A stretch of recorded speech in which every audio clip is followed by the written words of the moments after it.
correlato, o contraponto da divergência, que é a convergência. Nesse caso aqui, a gente tem um neurônio, que está aqui simbolizado com a letra D.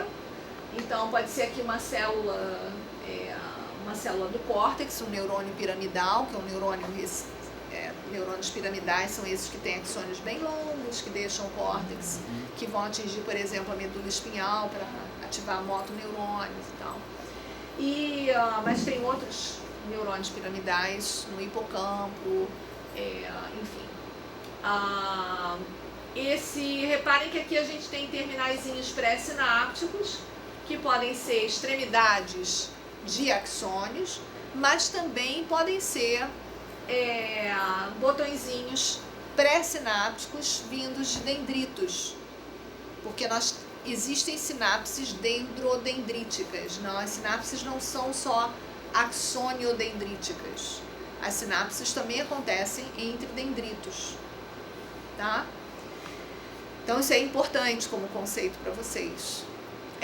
Então aqui a gente tem uma provável chegada, um provável aporte de sinapses dendrodendríticas. Podem ser também sinapses axodendríticas, tá? Reparem que aqui a gente tem uma sinapse que está se dando quase que no soma do neurônio. Ela está no finalzinho do dendrito, da união do dendrito dele com o soma, né? Essas aqui estão mais dentro do dendrito, tá? Bom, reparem que a gente tem 3 sinapses químicas, sejam elas oriundas de axônios ou de dendritos, chegando num único neurônio, tá? Geralmente essas sinapses vêm de neurônios diferentes, sinapses diferentes vêm de neurônios diferentes, tá? Então repare que aqui a gente está falando de uma convergência de entradas num único neurônio, tá? E para que isso? Essa convergência, pra que isso é ela importante? funciona como um sistema de integração. Você tá convergindo informações para um único sistema que vai integrar aquela informação. Então, por exemplo, vamos dizer que aqui você tenha excitação, aqui você tenha uma sinapse inibitória, aqui você tem uma sinapse excitatória, tá? Então, excitatória, B inibitória e C excitatória. Ora, se eu tiver as sinapses A e B ativas ao mesmo tempo, eu vou ter uma competindo com a outra e muito provavelmente a gente vai ficar no 0 a 0, esse neurônio, no que depender delas, ele não vai acordar para nada, ele vai continuar na dele, ele não vai mudar o seu estado em função disso aqui, tá? Agora, se essa aqui for ativada, primeiro, essa aqui for ativada um tempinho depois, ela pode encurtar a onda de despolarização iniciada aqui, de forma a encurtar o efeito excitatório dessa sinapse, mas sem propriamente impedir esse efeito, tá? Tá, agora vamos imaginar uma terceira situação. Então a gente tem aqui uma situação em que, eventualmente, os dois, se somados, se ativos, um excitatório e outro inibitório, se ativos ao mesmo tempo, um anula o outro. Se o inibitório for ativado imediatamente imediatamente depois do excitatório, mas não junto, então, o tempo é ele pode fundamental encurtar o efeito do excitatório. O tempo é fundamental. Sim, o tempo é fundamental. E o local, aqui a gente tem uma somação espacial, porque as duas estão acontecendo ao mesmo tempo. Imagina se as duas são excitatórias. Se as duas fossem excitatórias, A e B, uma vez que elas disparassem muito próximas ou juntas no tempo, você teria uma somação espacial dos efeitos delas. Tá? Por quê? Porque você tá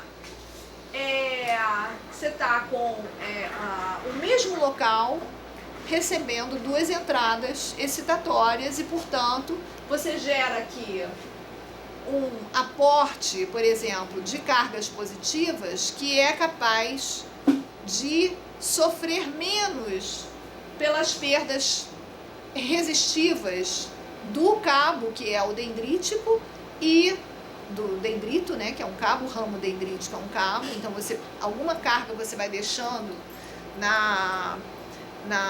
no folheto interno da membrana plasmática, nas proteínas citoesqueleto, né, que são proteínas mais ou menos fixas, e você vai então, alguma coisa você gasta dessas cargas pelas condições de cargas fixas da membrana e das proteínas de estado gel do dendrito. Alguma coisa você perde dessas correntes porque atravessam canais de fluxo passivo, eventualmente também ativo, que estejam abertos aí e que fazem com que correntes compensatórias ou esses próprios íons que entraram acabem saindo. Mas se você tem uma somação aqui de cargas de entrada, a chance no tempo, a chance de chegar a excitar o corpo da célula e, portanto, esse terminal, vamos dizer que isso aqui seja o axônio, o terminal axonal e disparar o axônio dela, aumenta, tá? Por uma somação de tempo e de espaço. Aconteceram juntas e no mesmo espaço, vizinhos. Agora vamos voltar para a situação em que nós temos A excitatória, B inibitória e C excitatória. A e C, elas estão, vamos dizer que A e C sejam ativadas ao mesmo tempo. Essas ondas, apesar de chegarem de forma decremental ao soma, elas também vão se somar. O que chegar ao soma vai acabar se somando, tá? Essa soma pode ser o suficiente para eleger o disparo de potenciais de ação no axônio e esse neurônio, então, poder mandar à distância os sinais que falam sobre a sua mudança de estado, tá? Nesse locus aqui, que é o córtex. Vamos dizer que esse seja um neurônio córtex espinhal que manda o seu axônio até o motoneurônio da medula. Pode ser que essas duas aqui ativas sejam suficientes, apesar de B estar inibindo, mas A e C, se ativadas, ainda que com B ativo e inibindo, pode ser que as duas juntas sejam suficientes para superar a inibição de B e, sobretudo quando B estiver ativo um pouquinho depois da ativação de A, de forma que ele encurta, mas ele não consegue terminar exatamente o sinal de A, porque ele chega um pouco atrasado em relação à sinalização excitatória de A. E aí você chega ao ponto de disparar eu tô trazendo possibilidades diferentes, tá? De combinação para essa convergência. Então a convergência, ela pode ser... Isso é aleatório? Não, nada é aleatório. Nada é aleatório. Está tudo dependendo de como a sua rede está naquele momento e como é que essas sinapses, então, vão estar ativas a cada momento. A sua rede determina a atividade em A, atividade em B, atividade em C ao longo do tempo. A sua rede determina o estado desse neurônio aqui a cada instante. A sua rede determina a maneira como cada pedacinho da membrana desse neurônio e a maneira como o citosol está disposto, a maneira como o núcleo está expondo determinados genes à transcrição ou não. Então a gente está falando de causalidade. A gente está falando de uma rede em causal. Que não é uma sequência causal, é uma auto-organização. Você tem aí que a rede, ela própria, as causas só se definem como a rede por inteiro. Entende? Então você não tem uma sequência linear de causas e efeitos. É uma relação de interdependência? De organização distribuída, que é o princípio da auto-organização. É uma rede complexa. Isso não é absolutamente um sistema simples, é um sistema complexo. Então você não tem as relações de causa e efeito lineares, elas não fazem sentido numa rede complexa. Ela precisa de uma grande integração. Cada pedacinho dela é o resultado de tudo que está acontecendo na rede inteira. É holograma. Então, ok, então vamos lá. Então essa convergência, eu acho que vocês perceberam que o neurônio alva, que ele funciona como um sistema integrador. Ele acaba funcionando como um sistema integrador de sinais, de entradas excitatórias, inibitórias. E reparem que a gente tem aqui uma somação que se dá no tempo e no espaço. Tá? Então a gente tem que as sinapses, quando são sincrônicas, isso tem determinados efeitos. Dependendo se isso for uma inibitória, né? O B, que era o exemplo inicial meu. Se o B for inibitório, for sincronizado com A, ele pode cortar completamente, o mais normal é imaginar se o B é proximal em relação ao soma. Porque o que vai acontecendo com o dendrito? É um monte de conceito. O que vai acontecendo com o dendrito? Ele vai se adelgaçando conforme ele se distancia do soma. Então a corrente, ela não quer seguir para longe do soma, ela quer seguir para onde tem menos resistência para ela, onde o corredor fica mais largo. Entendi. Então a corrente iônica, tanto excitatória quanto inibitória, que é desenvolvida no dendrito, ela tende a fluir do distal para o proximal. O proximal no axônio é tudo que está próximo do soma, do corpo, que contém o núcleo do axônio, do neurônio. E distal do neurônio é tudo que está situado para longe do soma. Então, quanto mais distal for uma sinapse, quanto mais distal for uma sinapse, mais se a corrente que ela gera, ela conta somente com os elementos passivos de fluxo, de difusão de corrente iônica, significa que a gente vai perder ao longo desse processo de difusão de corrente que a gente chama de eletrotônica, né, de difusão, meu Deus, de transmissão eletrotônica da corrente, a gente vai perder muito até chegar ao soma. Pode ser que chegue ao soma nada, que a corrente que se desenvolveu no dendrito, ela foi decaindo de tal maneira que os seus efeitos no soma sejam negligíveis. Agora, enquanto ela estava no dendrito, ela produziu respostas ali, tá? Então, o alcance dela de ação foi só local, microlocal, né? Foi naquele pedacinho ali do dendrito onde ela foi gerada. Agora, se essa sinapse está acontecendo tão próxima ao soma, que é o caso, o que pode bloquear essa corrente de produzir efeitos no soma, poder se somar com outras que chegaram fortes aqui, é uma sinapse inibitória entre ela e o soma.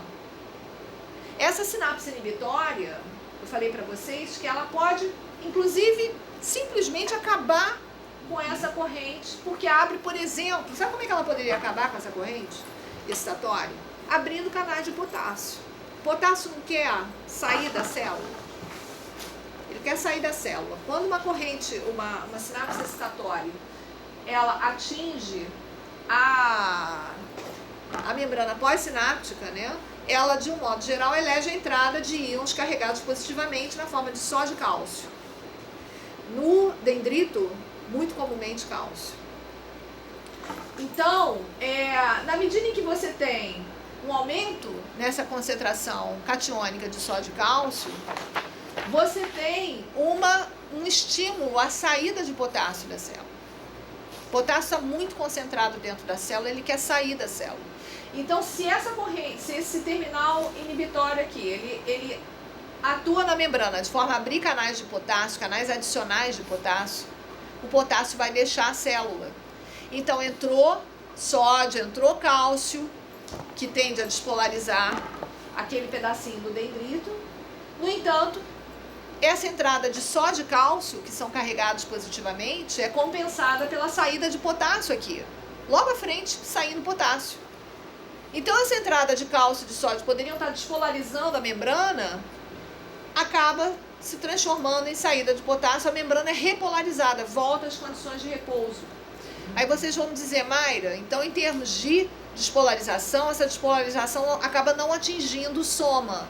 sim, pode acabar não atingindo o soma, porque se abre tanto canal de potássio aqui pela chegada da sinapse inibitória, pela ativação dela junto com a excitatória, que acaba que o soma... Ai, meu Deus, mal sempre subiu.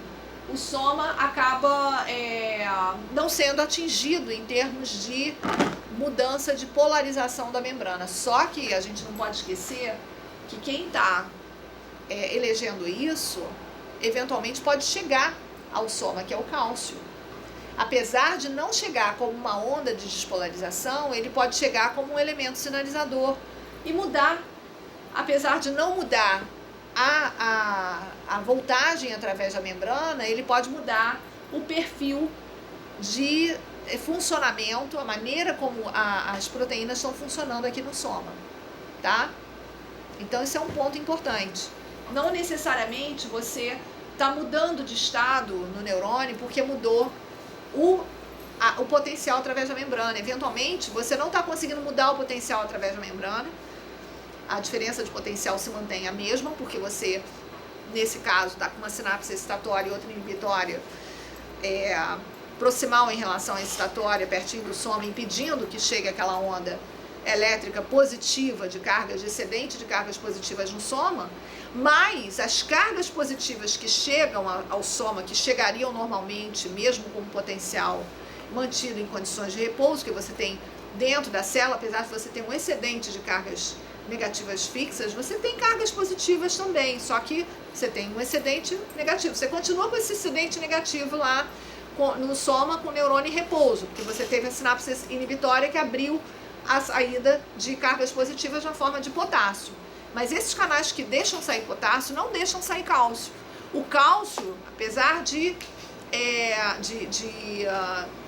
da gente ir perdendo a força dele em termos de alterar o potencial de membrana, porque ele tá chegando até o soma, mas saiu uma quantidade equivalente de potássio, e de forma que os efeitos dele sobre a membrana, sobre a parte elétrica da membrana não são vistos, mas ele tem um efeito dentro da célula que o potássio não tem.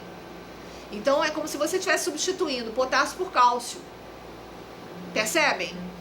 Ao abrir canais de potássio e permitir a saída de potássio de dentro da célula, você pode até conseguir manter o potencial da membrana em condições de repouso, mas você está retirando íons potássio, substituindo isso por íons cálcio. Isso muda o perfil metabólico da célula.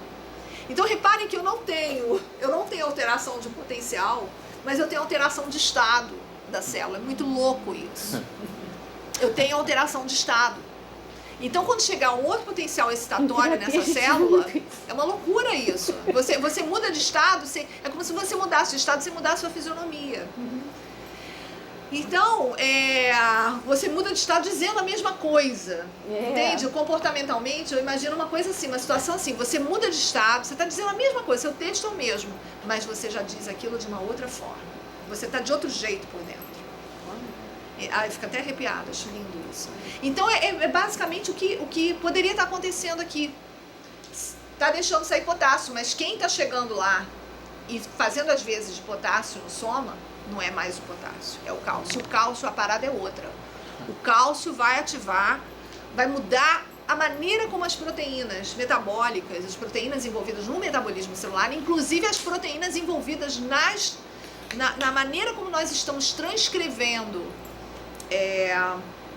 os genes disponíveis naquele neurônio para transcrição, para produzir mais proteínas, que genes são esses, etc., e a velocidade com que eles estão sendo transcritos e tal, para determinar momento a momento o perfil de proteínas que aquela célula vai estar produzindo, portanto, seu perfil funcional, porque são as proteínas que conferem função à célula, isso muda.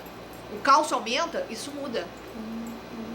Então, eu quero que vocês percebam o seguinte: essas mudanças de estado, quando você tem um sistema convergente, você pode ter um efeito desses, em que você tem aparentemente nenhuma modificação no soma, porque a parte elétrica está constante. Você ativou uma sinapse inibitória junto com a excitatória no mesmo ponto da célula. A inibitória é proximal, então ela pega a corrente que a excitatória desenvolveu de cheio e anula essa corrente, mas ela anula em termos de carga. Ela não anula os efeitos químicos. Isso é fascinante, absolutamente fascinante. Então você mantém a célula. Então, se a gente está medindo uma célula, você está lá no laboratório, você está medindo uma célula eletricamente, não mudou nada. Olha só, a célula não exercitou, a célula não mudou nada. Porque você não está olhando para o cálcio. Por isso tem muita gente, muitos grupos que começaram a olhar para o cálcio. Isso a gente podia fazer um outro salto, pensando assim, em determinados momentos, quando a gente estuda alguma coisa, a gente tem um estímulo. E outros momentos, a gente estuda a mesma coisa, tá a mesma frase, você tem uma outra... Seu estado desse momento é outro. Então isso é possível a gente saltar também para questões de consciência, de ampliações de consciência. Ampliação de consciência poderia ser visto da seguinte maneira: as suas redes neurobiológicas estão numa outra configuração. Essa configuração não está dizendo nada, mas quando a gente vai para a complexidade desse nível aí, a gente consegue imaginar essa reconfiguração em todas as bases possíveis. Entrando agora na questão comportamental, porque a minha pesquisa em termos de emancipação do sujeito, como entendida pela psicopolítica, e fazendo esse diálogo da física e do budismo, exatamente. Uma reconfiguração. Uma reconfiguração. A emancipação, essa não dualismo, essa relação de interdependência, esse outro olhar, então a física, pelo Paul Dirac, vai dizer que a realidade é aquilo que você constrói. Então você tem que ter uma outra reconfiguração, você tem que reconfigurar a forma como você viu até aquele momento, senão você vai criar as mesmas realidades. A realidade elétrica não é a única da célula. Vamos lá, né? Passa isso pro humano. A força elétrica não é a única força dentro da célula. Existe uma força química. Então a força eletroquímica significa que você tem elementos elétricos, você tem elementos químicos. Uma força eletroquímica em que você tem a parte elétrica mantida. O químico vira elétrico. Então você pode ter correlatos e aplicando dentro dos modelos. Ali naquela convergência, eu queria só fazer um outro ponto. Eu não sei se ficou claro que se a sinapse inibitória ela se dá muito tempo depois da excitatória, logo depois, com uma certa defasagem, mas pequenininha, ela pode contribuir para a parte elétrica dos efeitos da sinapse excitatória ser terminada de forma mais rápida. Então, ela pode trabalhar a instantaneidade daquele sinal, né? Funcionar como uma espécie de sistema de derivação, né? Faz a derivada, mas é uma diferencial ali, faz uma análise diferencial do sinal de entrada. Agora, por outro lado, se essa sinapse inibitória acontece muito tempo depois da excitatória, a excitatória já mandou todo o recado dela, já está numa nice repousada, esperando outra, na boa, em repouso. Essa inibitória vai ser só inibitória. Agora, se ela é uma inibitória do tipo, vou abrir canais de potássio, se a célula estiver numa situação de repouso e ela abre mais canais de potássio, pode ser que a polarização da membrana desça um pouco para os níveis de, vamos dizer que esse neurônio, o potencial de repouso dele, para a quantidade de canais de potássio e outros canais de vazamento que ele já tem ativos, ele tem um potencial de repouso de menos 50. Se ele abrir mais canais de potássio, porque chegou uma sinapse inibitória, você vai começar a puxar esse potencial de repouso para regiões mais negativas, que são o potencial de equilíbrio do potássio, que a gente já estudou. O potencial de equilíbrio do potássio é de menos 70. Então o cara vai ficar mais negativo. Ok, o neurônio ficou ainda mais negativo. Veio uma sinapse inibitória, o cara ficou mais negativo. Agora, se esse neurônio já tem um potencial de repouso de menos 70, e aí ele abre mais canais de potássio, cujo potencial de equilíbrio é menos 70, isso não vai fazer efeito nenhum. Mas, e se chegar nessas condições, se chegar uma sinapse excitatória, nesse neurônio que está com o mesmo potencial de Ele tá membrana. extremamente excitável já, né? Não, repara que quando eu chego com uma sinapse inibitória, normalmente, vamos dizer que não é esse neurônio que tem menos 50 de potencial de repouso, é um neurônio que tem também, muitos neurônios, que tem um potencial de repouso situado em menos 65, menos 70 milivolts. Esse é o potencial de equilíbrio para o potássio.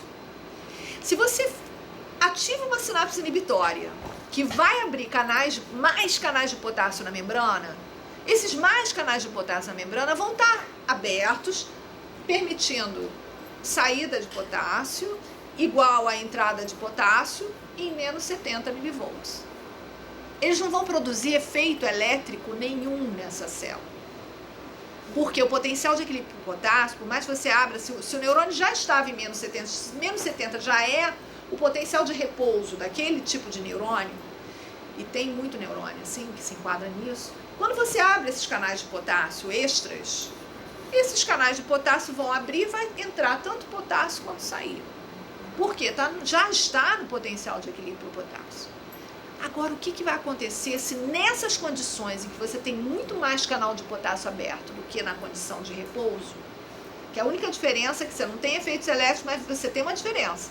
A membrana com a sinapse inibitória, ela está momentaneamente com muito mais canais de potássio abertos nela do que na ausência dos efeitos dessa sinapse inibitória. Esses efeitos tem uma curva de efeito, uma curva temporal de efeito, tá?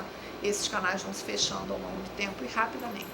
Mas vamos dizer que ao longo ainda do tempo de permanência desses canais abertos na membrana, esses canais extras de potássio, você tem exatamente nesse momento a chegada de uma sinapse excitatória. Ah, Mayra, se a célula está em menos 70, essa sinapse excitatória está encontrando tudo igual, como se a célula estivesse no repouso. Não. Quando ela excitar e mandar para dentro só de cálcio, o que vai estar acontecendo? A membrana não está momentaneamente muito mais permeável ao potássio do que o normal? Entrou só de cálcio, o que vai acontecer com o potássio?